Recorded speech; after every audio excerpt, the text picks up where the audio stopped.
Okay, since last week I have been still organizing cloth more than anything, and I got it done.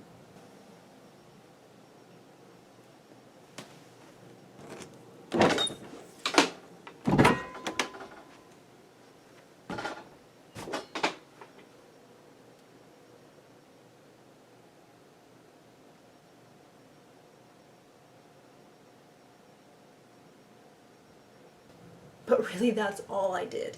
So, I also almost fell down some stairs. I'm fine, I will say. Can you even see this bruise? Or this bruise? That's like, okay, I won't show you the bruise down below, but that's like the worst that happened. It was time to clean the litter box out, so I was taking the box down outside to be hosed out. And it had stormed the night before, so I knew the deck stairs, wooden deck stairs, were slick.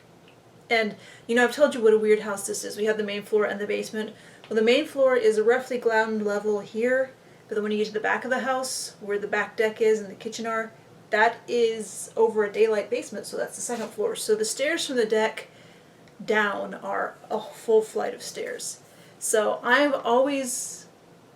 come from a clumsy family, so I'm always trying to be careful going down there, but for whatever reason, Sunday morning, I have a litter box in one hand. It's covered litter box with a handle on top. Well, it was. And holding onto the rail, and took a step, and took a step, and took a step, and I felt my foot go.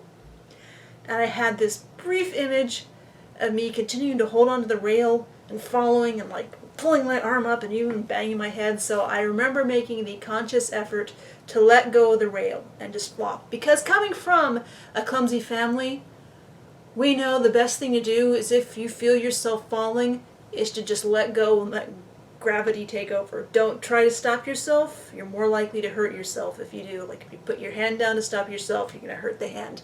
So I just flopped down. I sat down really hard. It's like my butt is bruised. My arms banged into the stair treads. And I watched the whole litter box just slide perfectly down the stairs. But I thought it was fine until I started cleaning it out. No, it's leaking. So we got to make an emergency run to Walmart at 7:30 in the morning for a new litter box too. So that was my big excitement. And then I came back to continuing to sort cloth. Because I wanted to the cloth that Nada brought. I sorted it into nice but not inspiring cloth and oh wow cloth. So I wanted to get the big stack of oh wow cloth put away. So to do that, I went through my cloth that I'd had already, and I pulled out the stuff that almost all that had come from thrift store fabric grab bags that were like half price by the time I got to it. So it was like a bed in a bag size bag, half to 3/4 full of just cloth for like $4, and I couldn't resist that. I've learned to resist that because I end up with all this cloth that it's like, yeah, that's a great price when you get into it and find out there's like 5 yards of red double knit polyester.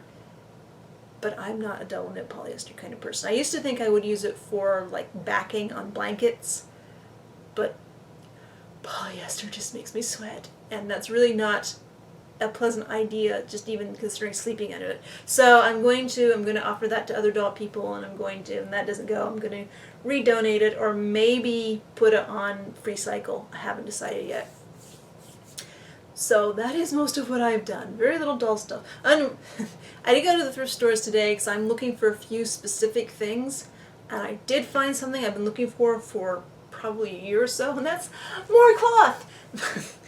Specifically, this is a green knit because a few years ago I made a green knit hoodie for the kiddo, and he has worn it to threads and he has outgrown it. It's like really short on his arms, and I have repaired the holes in the pop seams so many times that it's not in good shape.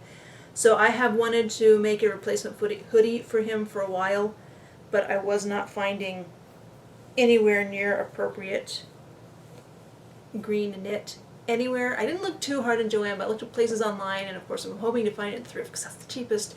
And here I have it, so I will eventually get around to making that. Oh, You can't see it, but there used to be a pile of just cardboard boxes here of the stuff that I pulled out of my doll things to give away. And one of the things I did in reorganizing my cloth is one of the boxes of things that Nada brought. Most of it was in plastic storage tubs, the big like 18, 20-gallon size ones. But there was one big, like heavy cardboard box with latches on it and a handle. And the box is not in great shape, but it's still a really cool big box. So what I did was I took the big plastic tub that had been in the top of my closet with my cloth scraps in it, and I emptied that into this big black case that Nada brought, because the plastic tub technically fit in the top of the closet, but it was really hard to get out. So I got that big black box up there, and so now here next to the desk I have this much more aesthetically pleasing plastic tub with stuff to give away instead of just a stack of mismatched cardboard boxes. So that makes me feel a little better. I did go to the pattern sale at Joann again last week, and I just got a nice easy shirt, which I might extend this view with pattern mixing everything into a dress. This dress, which I've seen some people sew on sewing blogs I follow, and it looks neat. This is a brand new pattern released that I've loved cardigans forever, so we'll see if I actually get around to making that. The last time I made a cardigan, I used an old shirt pattern, and it kind of fits, but it'll be better to use her pattern. And I was hoping that they had another motorcycle jacket. This one doesn't have an upper collar, but it can be like improvised, put a collar on. And they did not have it, but from the same designer they had a denim jacket, which for years I've kind of thought about making this too, only out of something completely obnoxious, not just restrained and classic denim. So that's more sewing stuff that I might get to sometime. And my husband found Fashionista 132 with the wheelchair. I haven't decided. I might do what John does and put a mermaid in one of these. So I haven't decided who gets the chair yet. And this came with the blonde doll, because where my husband found it, we were actually surprised that they had this at all. So, just the blonde one.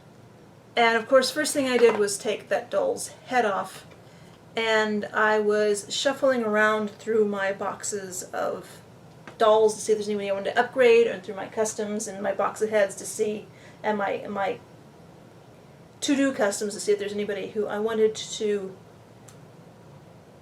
whose head I wanted to put on this body, and I came up with this ballerina Barbie head that Flo sent. It's not a perfect match for this body, but it's really, really, really good. And ballerina Barbies had, I didn't have to carve out the inside of the neck because ballerina Barbies had a tilt neck anyway, despite being the twist and turn sculpt.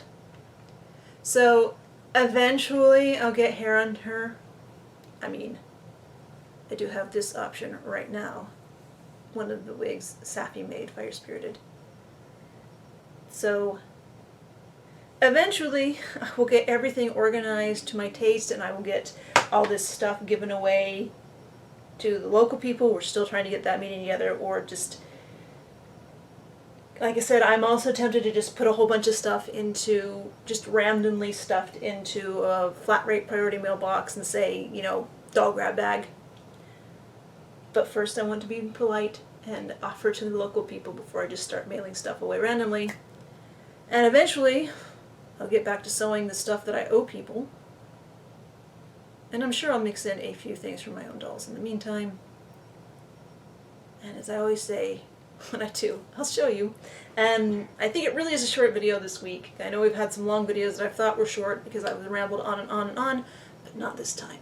So, thanks for watching.